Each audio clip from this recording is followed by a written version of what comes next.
Hello students, intermediate first year ఫిజిక్స్లో motion in straight line నుంచి 1 mark question చూద్దాము. A particle moves in straight line with an initial velocity of 10 metre per second and constant acceleration of 2 metre per second square. So ఒక కణము తొలి వేగము 10 metre per second అన్నాడు. అలాగే ఎంత త్వరణముతో ప్రయాణిస్తుందంటే 2 metre per second స్క్వేర్తో travel చేస్తుంది. 2 metre per second square సరళ రేఖపై కదులుతుంది అంటున్నాడు. అయితే ఆ కణం యొక్క స్థానభ్రంశము 5 సెకండ్ల తర్వాత ఎంత అంటున్నాడు. ఇక్కడ t = 5 సెకండ్స్ ఇచ్చాడు. అంటే u ఇనీషియల్ వెలాసిటీ ఇచ్చాడు, a ఇచ్చాడు, t ఇచ్చాడు. We have to find displacement s = ఎంత అంటున్నాడు. సో ఈ మూడు ఉన్నటువంటి ఫార్ములా మనకుంది కైనమాటిక్స్లో.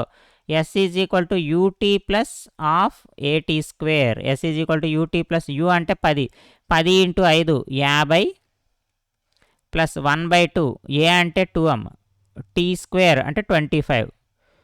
2 క్యాన్సిల్ అయిపోతుంది. 50 + 25 is 75 మీటర్స్. సో s = ఎంత? 75 metres. Option 2 is the right answer.